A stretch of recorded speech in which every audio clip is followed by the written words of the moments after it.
এই যে ফারুকের আজকে ওর উপদেশটা চলে গেছে, আজকে ওর উপদেশটা চলে ওই জায়গায় মাহতাব স্যারকে দিয়েছে।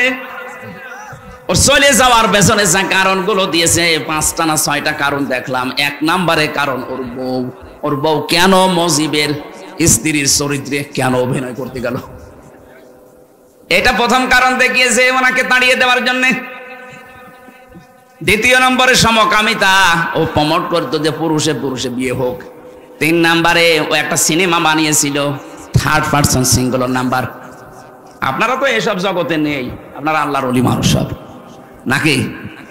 আমি উপন্যাস পড়েছিলাম ভার্সিটি থাকতে, 3rd person singular number, bachelor, এগুলো দিয়ে পরবর্তীতে ফারুকি সিনেমা বানিয়েছে। এখানে এই পরকীয়া প্রেম উৎসাহ দেয়, কি করে পরকীয়া প্রেম করা যায়। আপনি কি নাউজুবিল্লাহ বলবেন না সুবহানাল্লাহ?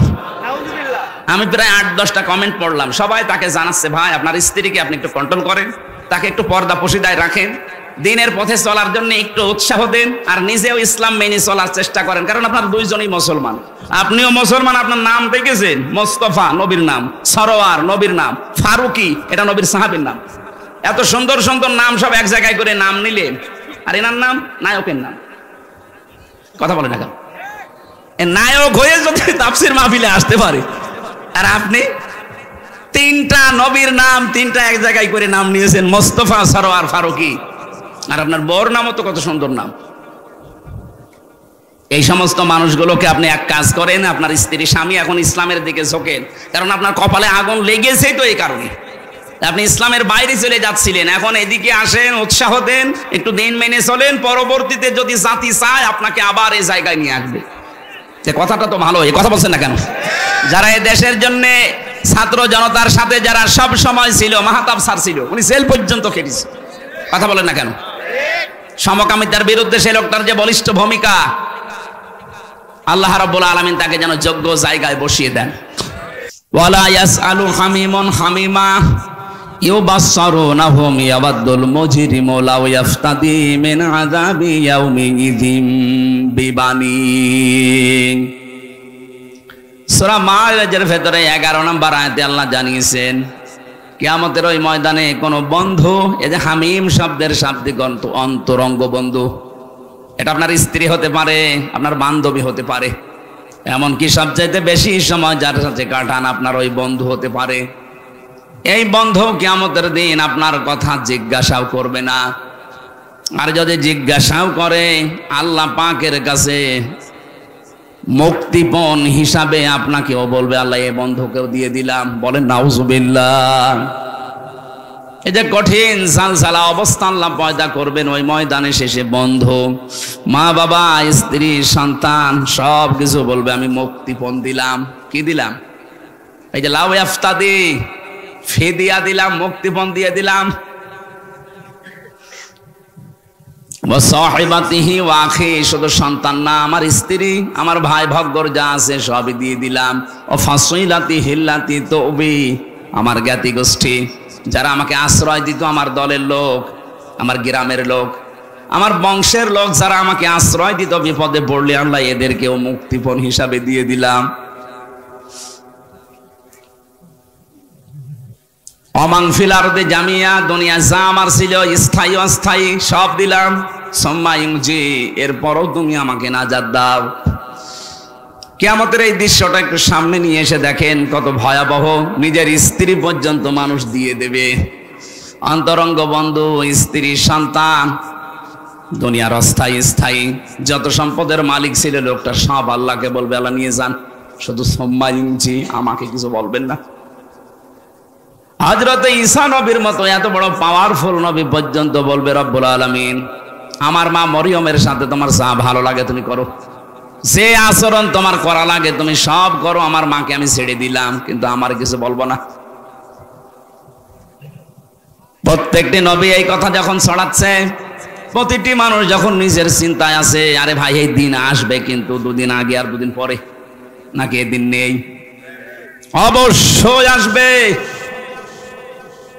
ইন্নাকা জামিউন নাসি লা রাইবা ফীহি ইন্নাল্লাহা লা ইউখলিফুল মিআদ। কোরআনে কারীম জানাচ্ছে অবশ্যই মানুষদেরকে এক জায়গায় জমা করা হবে, এ ব্যাপারে কোনো সন্দেহ নেই। লা রাইবা ফি, কোরআনের খাতিরে আল্লাহ যেমন দিয়েছেন যালিকাল কিতাবু লা রাইবা ফি, কোরআনে কোনো সন্দেহ নেই। কিয়ামতের কথা বলার সঙ্গে সঙ্গে আল্লাহ বলেন লা রাইবা ফি, কোরআনে সন্দেহ নেই। কিয়ামতে কোনো সন্দেহ নেই। আর আল্লাহ যে ওয়াদা দিলেন কোনদিন আল্লাহর এই ওয়াদা তিনি ভঙ্গ করবেন না। তার মানে এদিন আমাদের সকলের সামনে মাস্ট বি, আসবেই। দৃশ্যটা আপনি সামনে নিয়ে এসে বলেন তো চোখ বন্ধ করে, এরকম একটা জায়গায় আছেন যেখানে বউ পালিয়ে যাচ্ছে, যেখানে ছেলে মেয়ে পালিয়ে যাচ্ছে, দলের লোক সব পালাচ্ছে আর পালাবেই। এটা দুনিয়ার হিসাবে আপনি একটু দেখেন। এখানে আমরা যারা আছি যত বড় মাপের লোক হই, 200 বছর পরে যদি এই নামুজা গ্রামে এসে বলে 2 তালা বাড়ি আমার, ওর দাঁত মুখ খুলে ফেলবে কি? অথচ ওইগুলো সব আত্মীয় স্বজন। মাত্র 200 বছর পার হয়ে গেছে। যদি আপনার ছবিও থাকে 200 বছর পরে যে এইটা আপনার পরদাদার ছবি ছিল, তাও আপনার নাতিরা মানবে না, বলে না ও আসলে জমির ভাগ নেবে। এক কথা বলছেন এখানে। আপনি এসে দেখেন তো দুনিয়ায় আল্লাহ পাক বলেন এমন একটা কঠিন মুহূর্তে কেউ কখন যারা প্রশ্ন করছে না, কারো সম্পর্কে জিজ্ঞাসাও করছে না, হঠাৎ করে একটা আওয়াজ আসবে, রব্বি হাবেলি ইয়া উম্মতি। হে আল্লাহ, আমি কিন্তু বলি না যে তুমি আমার মাকে বাঁচাও, বাবাকে বাঁচাও, আমার মেয়ে ফাতেমাকে বাঁচাও, হাসান হোসাইনকে বাঁচাও না। তিনি বলবে আল্লাহ আমার উম্মতকে বাঁচাও। সবার নজর ওইদিকে যাবে। কে গো এ কথা বলে এত বড় বিপদে? যার সিগনেচার ছাড়া আপনি জান্নাতের গেটে যেতে পারবেন না, তিনি তাকিয়ে সবাই বলবে কে? আওয়াজ আসবে, আমাকে চিনতে পারো না, আমি তোমাদের এতিম নবী মুহাম্মাদুর রাসূলুল্লাহ। বিশ্ব নবী সুপারিশ করার জন্য সামনে নিয়ে আসবে, এক একজনের হাত ধরে, এইভাবে হাত ধরে নিয়ে আসবে, বলবে আল্লাহ এটার বিচার করেন। বলেন আপনাকে সামনে নিয়ে গেল রুবেল সাহেব, আপনি যে জীবন তৈরি করেছেন, নবীজি যদি আপনার ডান হাত ধরে আল্লাহর সামনে দাঁড় করিয়ে বলে আল্লাহ নিন, এর যে 50 বছরের জীবন দিয়ে দিলাম, কি করেছে জিজ্ঞাসা করেন। এটা ফালতু কথা না, কোরআনের হাদিসে এইভাবে এসেছে। নবীজি নিজে আপনাকে নিয়ে দাঁড় করিয়ে দেবে, এই রুবেল বল তোর 50 বছর কি করে কাটালি? মা তাজালু কদামা বানি আদামা আবদি ইয়াউমাল কিয়ামাতি হাত্তা ইসআলা আন খামসিন আন উমরিহি ফিমা আফনা। একটা জীবন দিয়েছিলাম 70 বছর 80 বছরের, সত্যি করে বলতো কি করে কাটালি? বগুড়াবাসী আপনারা শিক্ষিত মানুষ, রংপুরের মতো মফিজ না আপনারা, রাজশাহী বিভাগের মানুষ, জ্ঞানী মানুষ। বাংলাদেশে যত বিভাগ আছে সব চাইতে বেশি বিচক্ষণ জ্ঞানী মানুষ রাজশাহী বিভাগে বাস করে। আপনি নিজে এবার বলেন তো, আল্লাহু আকবার না বলে নিজে বলেন, যা করেছেন এই 50 বছরে আপনি দাঁড়িয়ে আল্লাহর সামনে, বিচারকের সামনে হয়তো উল্টা পাল্টা কথা বলে এদিকে ওদিকে করা যায়, এমন বিচারক আপনার চোখের পলকও যিনি বোঝে, কোন নিয়তে চোখের পলক মেরেছিলেন এইটাও তার কাছে ধরা পড়ে যায়। কথা বলেন ঠিক কিনা? এরকম একজন বিচারপতির সামনে দাঁড়িয়ে নিজের জীবনের হিসাব দেওয়া লাগবে, তাও 2 দিন 5 দিন 10 দিন না, পুরো 50 বছরের। মাঝে মাঝে আমার মনে হয় আল্লাহ, আমার 33 বছরের জীবনে যদি তোমার সামনে দাঁড়িয়ে বলো হামজা যা, 2024 সালের অক্টোবর মাসের 31 তারিখ পর্যন্ত তোরে মাফ করে দিলাম, শুধু নভেম্বর মাসের 1 থেকে 17, এই 17 দিনের হিসাব দিয়ে তুই জান্নাতে চলে যা। আমার যা কাজ কারবার, আমার যা আমল আখলাক, আমার এই 17 দিনের হিসাব দেওয়া সম্ভব না। আপনারা পারবে? হ্যাঁ, আল্লাহু আকবার যে বললেন, হ্যাঁ জ্ঞানী মানুষ আপনারা, হিসাব বোঝে। বিশ্বনবী মুহাম্মদুর রাসূলুল্লাহ নিষ্পাপ ছিলেন, তার আগে পেছনের সব কিছু আল্লাহ মাফ করে দিয়েছিলেন। এরপরও নবীজি প্রতিদিন বলতেন 100 বার করে, আল্লাহুম্মা হাসিবনি হিসাবাই ইয়াসিরা, আল্লাহ তুমি আর যাই করো আমার হিসাবটা একটু সহজ করে দিও। সত্যি আল্লাহ যদি কাউকে হিসাব নেয়, পুরা জীবনের নেওয়া লাগবে না, একদিনের হিসাবও আপনি সঠিকভাবে দিতে পারবেন না। হ্যাঁ, আল্লাহ যদি কাউকে মাফ করতে চায়, সবার সামনে এভাবে বিচার করবে না, পর্দা নিয়ে নেবে, রুবেলকে ডাক দিয়ে পর্দা দিয়ে ঘিরে নেবে, আল্লাহ নিজের সামনে দাঁড় করিয়ে বলবে, ওই এগুলো করেছিলি, ওর তো জবাব দেওয়া ছাড়া উপায় নেই, কারণ আগে পরের সব কথা আমার আল্লাহ আগে জানেন। মাথা নিচু করে যখন বলবে হ্যাঁ আমার ভুল হয়ে গেছে, আমি হাদিসে পড়েছি আল্লাহ পাক বলেন ওই সময় যেই বলবে আমার ভুল হয়ে গেছে, আমার বিশাল রহমতের দরিয়ার ভেতরে জোশ পয়দা হবে, ওর চোখের দিকে কাকুতির মিনতির দিকে তাকিয়ে বলবো যা তোরে মাফ করে দিল। আল্লাহ যেন এইটা আমাদের সবার জীবনে করে দেন, বলেন আমিন। খলিফাতুল মুসলিমিন হযরত ওমর, তিনি ইন্তেকালের 12 বছর পর তার সন্তান আব্দুল্লাহর সাথে একবার স্বপ্নে দেখা হয়েছিল। তিনি দেখলেন সুন্দর পোশাক পরে সাদা নদী থেকে আসতেছে, ডাক দিয়ে বললেন বাবা কোথায় ছিলেন এতদিন, কতদিন দেখিনি। হযরত ওমর বলে সন্তান আজ 12টা বছর দুনিয়ার জীবন আমি ছেড়ে দিয়েছি, আল্লাহ পাকের সামনে দাঁড়িয়ে আমার জীবনের হিসাব দিচ্ছিলাম। আমি যে 26 বছর বয়সে মুসলমান হয়েছি, এর পরবর্তী যেই কয়দিন দুনিয়ায় ছিলাম এই কয় বছরের হিসাব। আমার আগেরটা তো আল্লাহ কালেমা পড়ার পরে মাফ করে দিয়েছে, 1 থেকে 26 বছর পর্যন্ত আল্লাহ আমার হিসাব নেয়নি, কারণ কোন মানুষ যখন মুসলমান হয় পেছনের অপরাধ আল্লাহ সব মাফ করে দেয়। সবগুলো মাফ ছিল আমার, শুধু 26 থেকে যেই কয় বছর হয় এই কয়টা বছরের জন্য 12টা বছর আল্লাহ হিসাব নিচ্ছিলেন। শেষ পর্যন্ত আমার দিকে তাকিয়ে বলছে যা করে মাফ করে দিলাম। এখন এই যে জান্নাতের নহর থেকে গোসল করে এই যে সাদা পোশাক, এটা জান্নাতের পোশাক, এটা পরে আমি জান্নাতের দিকে যাচ্ছি।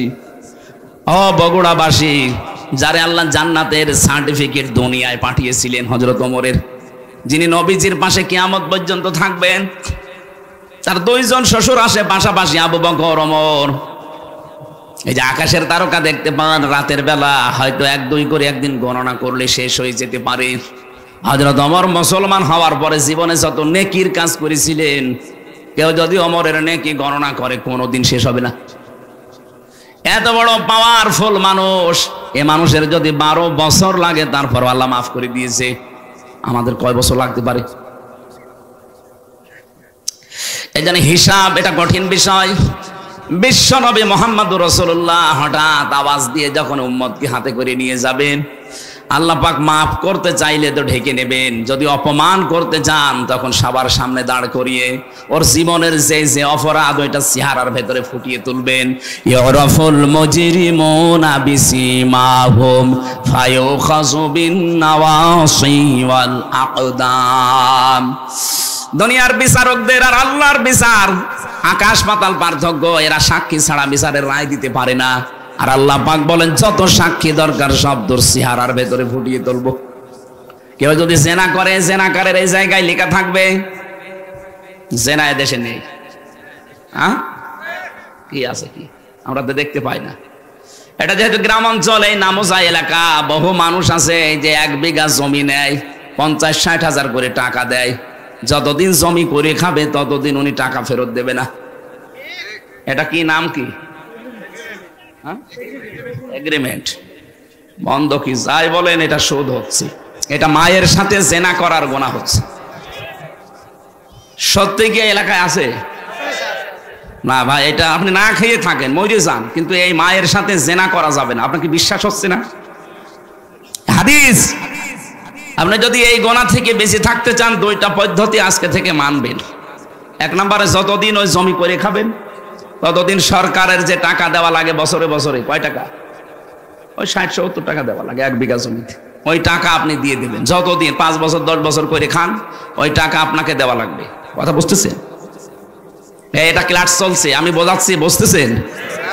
যতদিন করে খাবেন ওই জমি টাকা দেওয়া লাগবে আপনাকে, আপনি চাষ করেন আপনাকে দেওয়া লাগবে। 2 নম্বরে এটা আর আপনার না, এটা ওই যে জমিওয়ালা তার। যখন টাকা ফেরত নেবে 2 বছর 5 বছর 10 বছর পরে, তখন 8-10 হাজার টাকা কম নেওয়া লাগবে। আমি জানি এটা মানুষ করবে না, কারণ এটা করলে লস। এটা জাতে মাতাল হলো তাহলে ঠিক আছে, এইটা করা যায় এলাকায়, এইটা একটু করে নেন। এই 2টা 5 বছর জমি করে খাবেন, 8-10 হাজার টাকা কম নেবেন। 70 হাজার টাকা নিয়েছিলেন, 60-62 হাজার টাকা নেবেন, পারবেন না? আরে ভাই, আপনার মার সাথে কেউ যদি বলেন এখন জেনা করেন, করবেন? অথচ আপনি কই নিয়ে আসছেন? এত থুতু ফেলা দরকার না, নিকৃষ্ট কাজ। এমনকি অনেকে এলাকায়, আমি জানি না বগুড়া শুরু হয়েছে কিনা, এই টাকা ছেড়ে রাখে 1000 করে, প্রতি মাসে মাসে 100 টাকা করে, বেশি নাই। এই কাজে যারা আছেন তারাও জেনা করছেন, এই কাজটা আজকেই ছেড়ে দেওয়া লাগবে। কারা কারা ছেড়ে দেবেন হাত তোলেন তো। হ্যাঁ, এলাকায় আছে, আমি তো মনে করছিলাম নেই। এই যারা হাত তুললেন অধিকাংশ দাড়িওয়ালা টুপিওয়ালা মানুষ, কিসের নামাজ পড়েন আপনি বলেন তো? বলেন, আপনি কি ভণ্ডামি করেন আল্লাহর সাথে? হ্যাঁ, ইয়ার কি জায়গা পান না? এই লোকটা দাড়ি নেই তাও তো হাত তোলে না। আর আমরা কোথায় পৌঁছিয়েছি? না, এই কয় গোনা বাদ দেওয়া লাগবে। আমি ঠাট্টা করার জন্য, ইয়ারকি মারার জন্য বলছি না। যারা এরকম অপরাধে আছেন, সে যেই হোক, আজকে এখান থেকে তাওবা করে বাড়ি যাবেন। না, আমি 1000 টাকা দিয়েছি ওরে বিপদের জন্য, আমি 1000 নেব, 1100 টাকা আমি নেব না। এটা পারা যাবে নাকি মাহফিল পর্যন্ত শেষ? আলহামদুলিল্লাহ, এই মাহফিল যদি সাকসেস হয় তবে এই গোনাটা ছাড়ার কারণে হবে। আমি বলছিলাম মুহাম্মদুর রাসূলুল্লাহর সিগনেচার ছাড়া, তার সুপারিশ ছাড়া কেউ জান্নাতে যেতে পারছে না, পারবে না। তিনি যখন একটা একটা করে উম্মতকে নিয়ে শেষ পর্যন্ত বলবে, আল্লাহ এটা আমার উম্মত, আমি ছিলাম না ওই জামানায়, আমাকে না দেখে আমার কথাগুলো শুধু শুনে শুনে বিশ্বাস করে মানুষগুলো দুনিয়ার জীবন চালিয়েছে, দয়া করে মালিক তুমি একে মাফ করে দাও। নবীজি যেন ওই সময় আমি হামজা এবং আমাদের জন্য একটু সুপারিশ করেন, বলেন আমিন। কোরআনে কারিমের 6666টি আয়াতের মাত্র একটা আয়াতের 4 ভাগের 1 ভাগ পড়েছি। সূরা আলে ইমরানের 200টা আয়াত আছে, মাত্র একটা আয়াত 14 নাম্বার, তার ভেতরে 2টা শব্দ পড়েছি। এতটুকু বিষয়ের উপর আমরা তাফসীর আকারে কথা বলবো ইনশাআল্লাহ। আজকে রাতে আছে নাকি? এখানে রাতেও আছে। মাগরিবের পরে হয়তো আলোচক আসবে, আমরা মাগরিবের আজান পর্যন্ত করে এখানে নামাজ পড়ে তারপর বিদায় নেব। জবান খুলে শয়তানের আশপাশে যেন আর জায়গা না হয়, বলেন আউযু বিল্লাহি মিনাশ শাইতান।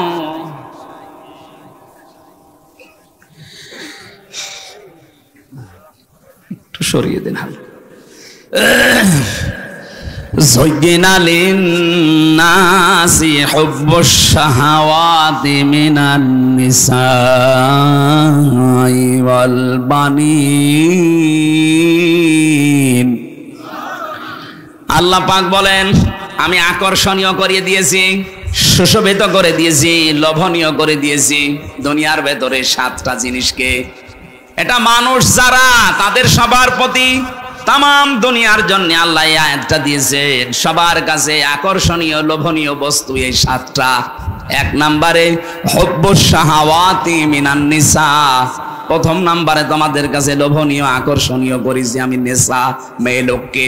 কাকে? আরো জোরে বলেন। এই আয়াতের তাফসীর পড়তে গিয়ে দেখেছি তাম দুনিয়ার ভেতরে যত কিছু আল্লাহ বানিয়েছেন, বিশ্বনবী জানালেন আমার ইন্তেকালের আগে, এই দুনিয়ায় আমার উম্মতের জন্য সবচাইতে ভয়ঙ্কর এবং ফিতনার জিনিস হিসাবে আমি যা রেখে গেলাম তার ভেতরে একটা মহিলা আর একটা জমি জায়গা। আপনি দেখেন আদালতের দিকে অধিকাংশ মামলা হয় জমি জায়গা নাই মহিলা সংক্রান্ত। কথা বলেন না কেন? যেহেতু এটা লোভনীয়, এজন্য এখানে একটা পরীক্ষা। এই পরীক্ষায় যদি উত্তীর্ণ হতে চান 2টা ঔষধ আজকে থেকে অ্যাপ্লাই করবেন। এই ঔষধ আমি বানাবো এখন গাছগাছলা দিয়ে না, এরা ডিস্টার্ব করে দিচ্ছে। এই সমস্যা কেদের? আপনি এখানে না বসলে দাঁড়িয়ে থাকেন, কিন্তু কথা শোনা লাগবে। কি আশ্চর্য! এই ছেলে, শেষ হবো কি? কিসের দায়িত্ব পালন করো? আপনি মাহফিল দিয়েছেন না শোনার জন্য নাকি? আবার কথা বলেন। এইদিকে তাকিয়ে থাকেন, যে যেখানে জাহান্নামে যাক এদিকে তাকিয়ে থাকবেন। এত বড় একটা আয়োজনে ও একটা কথা বোঝে না, শোনে না। কে কি দেখতে এসেছেন? বান্ধবী দেখতে এসেছেন? আবার কথা বলেন কোন কারণে? আমার মনে হয় এই জেলাটাও রংপুর বিভাগে দিয়ে দেওয়া দরকার। ও ছাতা যেমন মফিজ,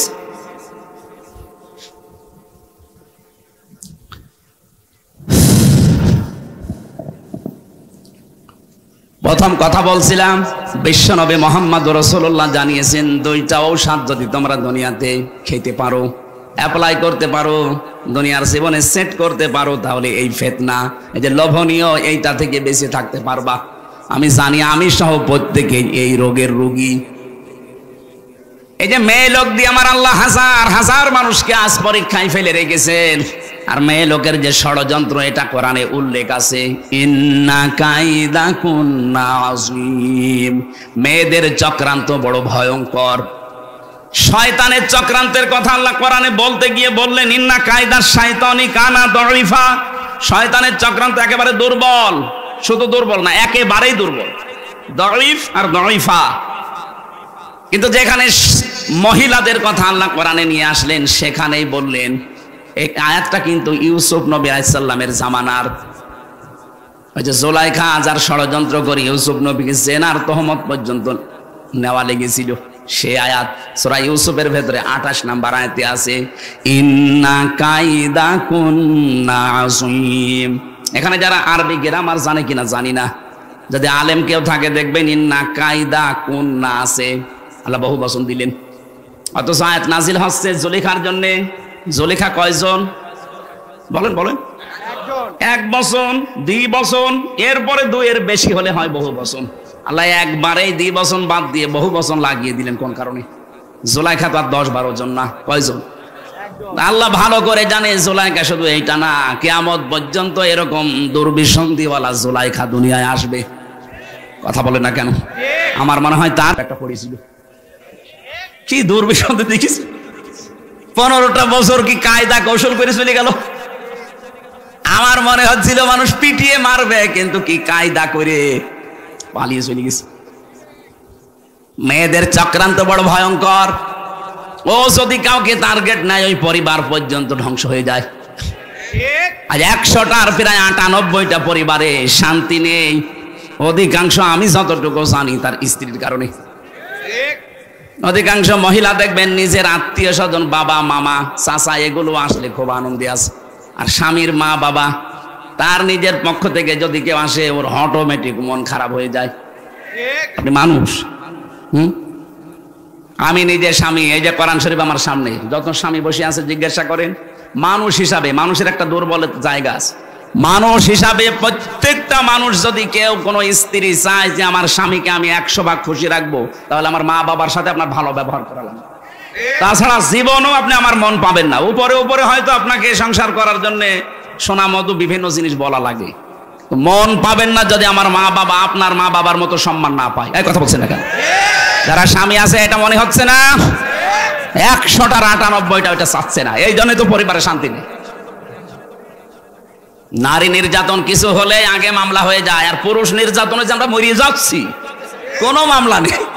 আমার মনে হয় এই আইন পাশ করা দরকার সামনে। পুরুষ নির্যাতনেরও আইন আছে। কত মানুষ আমরা রোগী হয়ে গেছি, কিছু বলতে পারছি না। তাই বিশ্বনবী জানিয়েছেন, 4টা গুণ যাই মহিলার ভেতরে পাওয়া যাবে, ওই মহিলাকে আল্লাহ জান্নাতের 8টা দরজা খুলে রাখবে। সেখানে নামাজের কথা নেই, রোজার কথা নেই। আপনি দেখেন, আমি বলছি একটা একটা করে। ইদা নাজারা ইলাইহা সাররাতুহু, বিশ্বনবী বলেন যে মহিলার দিকে তার স্বামী বাইরের কর্মজীবন শেষ করে বাড়িতে আসার পরে স্বামীকে সে আনন্দ চিত্রে অভ্যর্থনা জানাবে। অভ্যর্থনা জানানোর দরকার, তোর মুখের ভেতরে তাকানো যায় না। সম্মানিত মা বোন যারা এসেছেন, আমি দেখলাম বহু মহিলা সব কালো বোরকা পরে পরে ঘুরতেছে। শুধু নামাজ পড়া আর রোজা করা, কালো বোরকা পরে ঘুরলেই আপনি মনে করছেন আপনি জান্নাতি। কখনো না। স্বামী যখন বাইরে থেকে আসবে, হ্যাঁ, অনেকে মনে করছে আমার স্বামী নেই, তাহলে আমার প্রেমিকা। না, ওইটা আবার বাদ। আপনার ভালোবাসা তৈরি হবে বিয়ের পর। কখন? কেন এটা বললাম বলেন তো? বিয়ের আগে ভালোবাসা করা জায়েজ নেই কেন? আমার 7টা কারণ আছে তাফসীরের ভেতরে। 1 নম্বরে হযরত আদম আলাইহিস সালাম, তাকে আল্লাহ যখন জান্নাতের বিশাল নিয়ামতের ভেতরে নিমজ্জিত রেখেছেন, তার কিচ্ছু ভাল লাগছিল না। এত নিয়ামত, কিন্তু না, চোখ বন্ধ হয়ে গেছে, ঘুম এসে গেছে। ঘুম থেকে উঠে দেখছে একটা মহিলা পাশে। তিনি তাকালেন এবং ধরতে গেলেন, কারণ এমন সুন্দর করে আল্লাহ তাকে বানিয়েছিলেন। তামাম দুনিয়ায় 4 জন মহিলার চেহারা আল্লাহ নিজের কুদরতি হাতে সবচাইতে সুন্দর করে বানিয়েছে। ইউসুফ নবীকে দেখলে মানুষের ক্ষুধা মিটে যেত। আমাদের মুহাম্মদুর রাসূলুল্লাহকে দেখলে মানুষের শরীরের ব্যথা পর্যন্ত দূর হয়ে যেত, এমন চেহারা আল্লাহ দিয়েছে। পুরুষের ভেতরে 2 জন, আর মেয়েদের ভেতরে 1 নম্বরে বিশ্ব সুন্দরী ছিল আমাদের আদি মাতা হযরতে হাওয়া আলাইহিস সালাম। 2 নম্বরে যে মহিলার নাম বললাম জুলাইখা, এটা ছিল খুব সুন্দর ছিল। 3 নম্বরে হযরত ইব্রাহিম নবীর বড় স্ত্রী সারা রাদিয়াল্লাহু তাআলা আনহা। 4 নম্বরে মোহাম্মদ রাসূলুল্লাহ ছোট মেয়ে হযরত ফাতেমাতুজ জাহরা রাদিয়াল্লাহু তাআলা আনহা। তাহলে 1 নম্বরে যিনি আছেন কেমন সুন্দর করে বানিয়েছে বলেন। হযরত আদম ঘুম থেকে উঠেই তাকালেন এবং ধরতে গেলেন। আল্লাহ বলেন তাকানোও যাবে না, ধরাও যাবে না। হযরত আদম ওই সময় বলেছিলেন মাবুদ তাকানোও যাবে ধরাও যাবে, সেই বুদ্ধি দেন। বুদ্ধি আছে, বিয়ে করা লাগবে, আমি রাজি আছি। তার মানে এই আয়াতের যে তাফসিরে পড়েছি, আপনি বিয়ের আগে মহিলার দিকে ওইভাবে তাকাতেও পারবেন না, ধরতেও পারবেন না। এখন অনেকে আল্লাহর রাস্তায় কাজ চালাচ্ছে না। কেউ কেউ কসম দেওয়ার আর জায়গা পায় না, প্রেমিকার মাথায় হাত দিয়ে বলছে তোর মাথায় হাত দিয়ে কসম করলাম। ওর মাথায় হাত দিয়ে গোনার কাজ না, জয় কয়টা চুলের উপরে হাত লাগবে ওই কয়টা গোনা হবে। এই কথা বলছে না কেন? প্রেম করা যায় আছে বিয়ের আগে না পরে? যারা বিয়ের আগে প্রেম করছেন এটা ছেড়ে দেওয়া লাগবে। কার জন্য বলেন তো? আল্লাহর জন্য। ছেড়ে দেবেন কারা কারা হাত তোলেন তো। এই বুড়ো মানুষ আবার কিসের প্রেম আপনার? যুবক মানুষ হয়তো হাত তুলতে পারে দু একটা, মুরব্বী মানুষের প্রেম হবে তাদের সাথে, ঠিক আছে? আমরা যে কথাটা মাসলা নিয়ে আসলাম, তাহলে প্রেম করা জায়েজ আছে কিন্তু বিয়ের আগে না পরে? না, বিয়ের পরে। হযরত আদম আলাইহিস সালাম, আমি ঘটনাটা আনলাম এই কারণে, হযরতে আদম নবী আলাইহিস সালাম বললেন আমি রাজি আছি। আল্লাহ পাক বলেন এক কাজ করো, দেন মোহর দেওয়া লাগবে। তার মানে বিয়ের প্রথম যে কাজ দেন মোহরের কথাবার্তা আনা। আমাদের এসব নেই, কারণ দেন মোহর তো দেওয়া লাগে না, বাকি ফাঁকি। যারা এই নিয়তে বিয়ে করেছেন যে 10 লাখ বানাবো, অসুবিধা নেই, ও দেওয়া তো লাগবে না, বাসরাতে মাপ চেয়ে নেবো। আপনি জেনাকার হয়ে উঠবেন কিয়ামতে। যারা বাকি আছে দুনিয়ায় জীবিত থাকতে শোধ করে যান। আমার ভাইরা, বিশ্ব নবী জানিয়েছেন মেয়েটা যখন আসবে, যখনই আসবে বাড়িতে আপনার স্বামী, সঙ্গে সঙ্গে আপনি স্বামীকে খুশি করার জন্য যেভাবে হোক ব্যবহার আচার দিয়ে কথাবার্তা দিয়ে আদরখানায় সাজসজ করে রাখবেন। কারণ স্বামীকে আকৃষ্ট করার জন্য কেউ যদি সাজে, সে যেন নফল নামাজের সওয়াব পায়। এটা তো 1 নাম্বার গেল। দ্বিতীয় নম্বরে ওয়াইদা গাবা আনহা হাফিজাতুহু, স্বামী যখন বাইরে থাকবে তখন নিজের ইজ্জত আবরু, সতীত্ব, স্বামীর সন্তান, স্বামীর সম্পদ এগুলো হেফাজত করে রাখা লাগবে। 3 নম্বরে ওয়া তুইনু আলা দীনি যাওজাতিহা, স্বামীকে দ্বীনের পথে চলার জন্য, মানবতার সেবা করার জন্য সময় দেবেন, ছাড় দেবেন, উৎসাহ দেবেন। এই যে রুবেল সাহেবের স্ত্রী, উনি একটা মানবতার সেবাকারী মানুষ, মানব সেবায় নিয়োজিত থাকে, দিন ইসলামের কাজ করবে সারা দেশে সারা এলাকায়। ওনার স্ত্রী হওয়া লাগবে এরকম নিজে তো করবে। যান, আপনাকে সময় ছেড়ে দিলাম, আপনাকে আমি ছাড় দিলাম, যদি ওই সময়টা আমার কাছে আপনার দেওয়ার দরকার, মানবতার জন্য, ইসলামের জন্য আমি ছেড়ে দিলাম। উৎসাহ যদি দিতে পারে, ওনাকে খাদিজাতুল কুবরার সাথে ওই মেয়েটাকে আল্লাহ জান্নাতে ডাকবে। আর যদি আরো নিষেধ করে, কি করে বেড়াও তুমি, হ্যাঁ তোমার বউ নেই বাড়ি? আপনার তো আছে, আপনার চাইতে নবীজির বউ ছিল না? হযরতে খাদিজাতুল কুবরা সারাটা জীবন তিনি দেখতেন স্বামী যতদিন বাড়িতে না আসে মানবতার কাজ, ইসলামের কাজ প্রচার করা, দিন কায়েম করা, এই কাজের জন্য বাইরে থাকা লাগে। যখনই বাড়িতে আসতেন দেখতেন হযরতে খাদিজা জানালার সাথে, দরজার সাথে পিঠ লাগিয়ে দাঁড়িয়ে ঘুমিয়ে আছে। আমাদের মেয়েরা বউরাও ঘুমিয়ে থাকে, তবে সিরিয়াল দেখার জন্য। এই কথা বলেন না কেন? আপনি যদি সত্যি স্বামী মানব দরদি, মানবতার কাজে বাইরে আছে, ইসলামের কাজে, দিনের কাজে হয়তো সাহায্যের জন্য বাইরে গেছে, যত রাত আসে না তত রাত পর্যন্ত যদি আশায় থাকেন, আপনি খাদিজার মতো সওয়াব পাবেন। 4 নাম্বারটাই কঠিন। 4 নাম্বারটা কি? বিশ্বনবী জানিয়েছেন স্বামী যেটা পছন্দ করে ওটা যদি জায়েজ হয়, জীবন থাকতে তোমাকে ওটা মেনে নেওয়া লাগবে। কি কথা বুঝতেছেন? আমি তো নিজে বললাম, আমি নিজে স্বামী। যত স্বামী এখানে আছে প্রত্যেকটি স্বামীর পক্ষ থেকে আমি বলছি, মা বোনেরা, আমরা স্বামীরা পছন্দ করি সত্যি আল্লাহর কসম যে বিয়ের পরে যেন আমার মা বাবা আমার সাথে থাকে। আমি খেয়ে থাকি না খেয়ে থাকি, থাকবে তারা। কথা বলছে না কেন? কিন্তু আপনি চান না। আপনার কারণে আজ মা বাবাকে হয়তো আলাদা করে দেওয়া লাগে, নাই বাইরে পাঠিয়ে দেওয়া লাগে, নাই বৃদ্ধাশ্রমে দেওয়া লাগে। কয়েকদিন আগে কিশোরগঞ্জ থানায় গিয়েছিলাম, নীলফামারী একটা বৃদ্ধাশ্রমে আমার নিয়ে গেল। দেখি এই লাইনে প্রায় 20-40 জন মা আর বাবা বসে আছে, অথচ তাদের ছেলে মেয়ে আছে। তাদের স্ত্রীর কারণে ছেলে তার মাকে আর বাবাকে রেখে গেছে বৃদ্ধাশ্রমে। ওদের চোখের দিকে তাকিয়ে আমি টের পেয়েছি ওরা ছেলের জন্য বদদুয়া করছে। কি করবে? 25 বছর 30 বছর পর্যন্ত আমার পেছনে শ্রম দিল এই মা বাবা। আজ 2 দিন তুমি আসতে পারো না, তুমি কার ফোস মতো শোনো, কার কথা মতো? হ্যাঁ, ওই মেয়েটারও দোষ একা না, ওই মেয়েটাকে শুধু কান পড়া দেয় ওই মেয়েটার মা আর ওর বড় বোন। ওখান থেকে শুধু পানি পড়া লাগায়। ওই আর কতদিন একসাথে থাকবে? আলাদা হয়ে যা, ও বড়ি বড়ি চলে। সম্মানিত মা বোনেরা, না অন্যের কথা শুনে নিজের কপালে আপনি আগুন লাগাবেন না। আমি হাদিস তো বানালাম না, এই হাদিস আমি বানালাম। এজন্য নেককার মহিলা যদি হতে জানেন 4টা গুণ মাস্ট বি অর্জন করাই লাগবে আপনাকে, নয়তো খাদিজার সাথে আপনাকে জান্নাত ডাকবে না। যদি 4টা গুণ অর্জন করতে পারেন। আরে নামাজের ওয়াজ আমি কেন করব? নামাজ মুসলমান নামাজ পড়ে না, ও কি মুসলমান থাকে? মাস্ট বি আপনাকে ওই যে 3 দিন 7 দিন 10 দিন বাদ দিয়ে বাকি মাস আপনাকে নামাজ পড়াই লাগবে। আপনি মুসলমান দাবি করছেন, নামাজ পড়েন না, থেকে আপনাকে ওয়াজ করা লাগবে কোন কারণে? মুসলমানের কাছে যদি নামাজের ওয়াজ করা লাগে, রোজার ওয়াজ করা লাগে, তা আমি এই ওয়াজ আর বাইরে কোন জায়গায় করব? এই জন্য আমি নামাজের কথা মুসলমানকে বলি না। কোন কারণে আমি বলবো? আপনি যা, আমিও তাই। আমি নামাজ পড়বো, আমার কষ্ট হচ্ছে, আপনি মুসলমান নামাজ পড়েন না। কিসের মুসলমান আপনি? কেউ যদি ফরজ নামাজ ছেড়ে দেয়, আল্লাহ বলেন ওর দায়িত্ব আমি ছেড়ে দিই, যা। শেখ হাসিনা যদি এই দেশে কাউকে বলতো, যাই বেটা তোর কিসের ভয়, তুই তো আমার চোখের সামনে আসিস, অথচ আছে উনি ঢাকায়। এ বগুড়া জেলার আওয়ামী লীগের যিনি সভাপতি ছিলেন মরহুম মমতাজ উদ্দিন, লোকটা মারা গেছে না? এই লোকটাকে যদি বলতো, মমতাজ চাচা আপনার কোনো ভয় নেই, আপনি তো আমার চোখের সামনে। বগুড়ায় হয়তো বিএনপি জামাতের লোক বেশি থাক, আওয়ামী লীগ নেই, তাতে কি? আমরা ক্ষমতায় আছি, আপনি আমার চোখের সামনে। ওকে চোখের সামনে ছিল? বলেন, এই 220 কিলো দূরে এসে বসে আছে, অথচ বলছে আমি চোখের সামনে। এই ঠেলাইয়ের যে ভাব, এত দূর থেকে একটা প্রধানমন্ত্রী যদি বলতো আমার চোখের সামনে চাচা আপনার ভয় নেই, তাই যদি সব ভয় উড়ে যায়। আল্লাহ বলেন যে লোকটা নামাজ পড়ে সে আমার আন্ডারে থাকে, যে নামাজ পড়ে না আমি বলি তুই আমার বাইরে চলে যা। বলেন আপনি কার আন্ডারে আছেন? আপনি আল্লাহর আন্ডারে না থাকতে পারলে আপনাকে নিরাপত্তা কেউ দিতে পারবে না। এই জন্য ফরজ নামাজের জন্য ওয়াজ করা, এটা আমার কাছে কেমন মনে হয়। আপনি ফরজ নামাজ মাস্ট বি, যেখানে থাকেন অন্তত সুন্নত নফল যদি নাও পড়তে পারেন, ফরজ 2 রাকাত পড়ে নেবেন।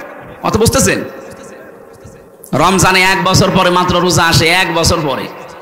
যদি শরীর সুস্থ থাকে মাস্ট বি রাখা লাগবে, অসুস্থ থাকলে আপনি পরবর্তী 11 মাসে করে দেবেন, অসুবিধা নেই। আল্লাহ আমাদেরকে যেন এই ফরজ বিধানগুলো একটু অ্যাক্টিভ হওয়ার তৌফিক দেন, বলেন আমিন।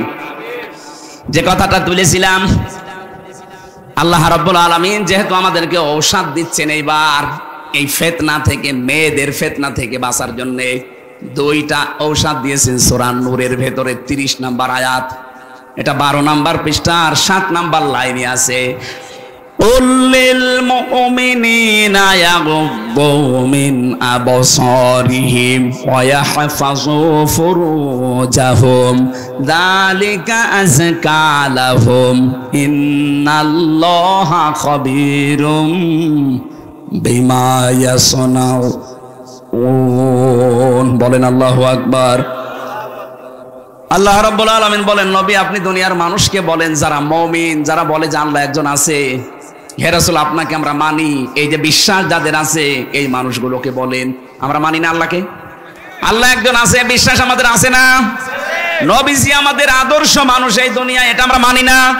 কিয়ামতে আমাকে আল্লাহর সামনে বিচারের কাঠগড়ায় দাঁড়াতে হবে, বিশ্বাস আছে না? এই 3টি গুণে গুণান্বিত যারা, তাদেরকে বলবেন তাদের চক্ষু যেন পরনারী থেকে তারা নিম্নগামী করে রাখে, আর তাদের লজ্জা স্থান যেন তারা হেফাজত করে। এই 2টা ঔষধ যদি তোমার উম্মতেরা মেনে চলতে পারে, আমি বলছি যালিকা আযকা লাহুম, এইটাই তাদেরকে পবিত্র রাখবে। সুতরাং মেয়েদের এই চক্রান্ত এখন যা শুরু হয়েছে, এই যে ফারুকের আজকে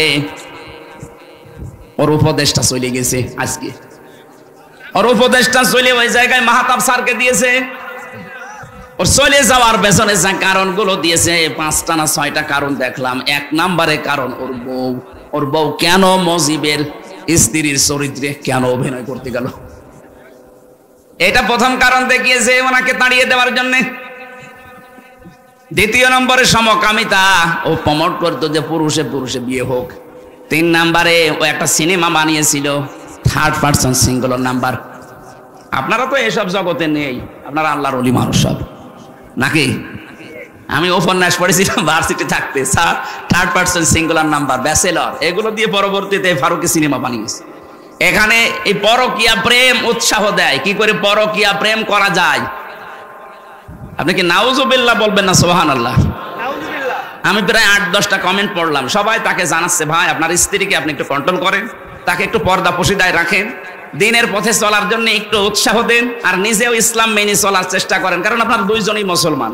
আপনিও মুসলমান, আপনার নাম দেখেছেন মোস্তফা নবীর নাম, সরোয়ার নবীর নাম, ফারুকি এটা নবীর সাহাবীর নাম। এত সুন্দর সুন্দর নাম সব এক জায়গায় করে নাম নিলেন, আর এনার নাম নায়কের নাম। কথা বলে না কেন?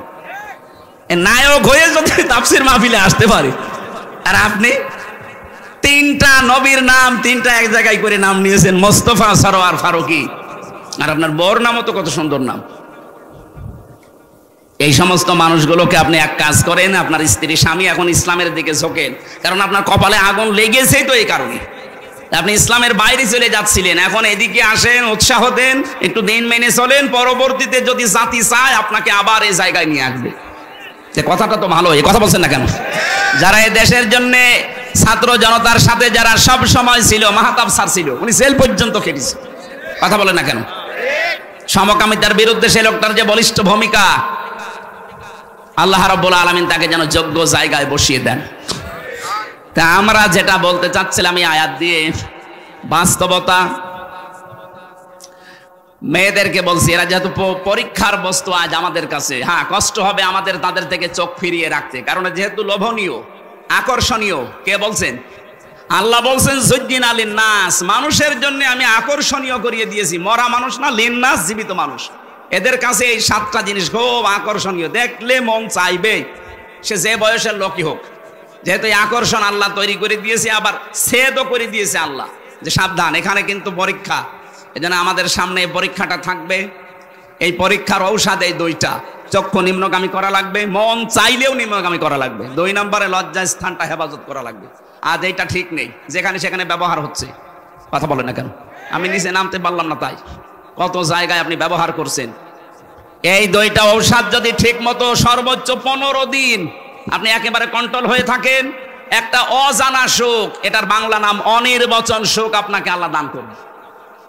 এটা বাচ্চারা যখন ছোট ছোট, ওই যে পাখির বাচ্চা, মুরগির বাচ্চা যখন মায়ের পাখার নিচে আসে, মা পাখাটা এভাবে শার্ট করার পরে ডাউন করে দেয়, দেখেছেন না?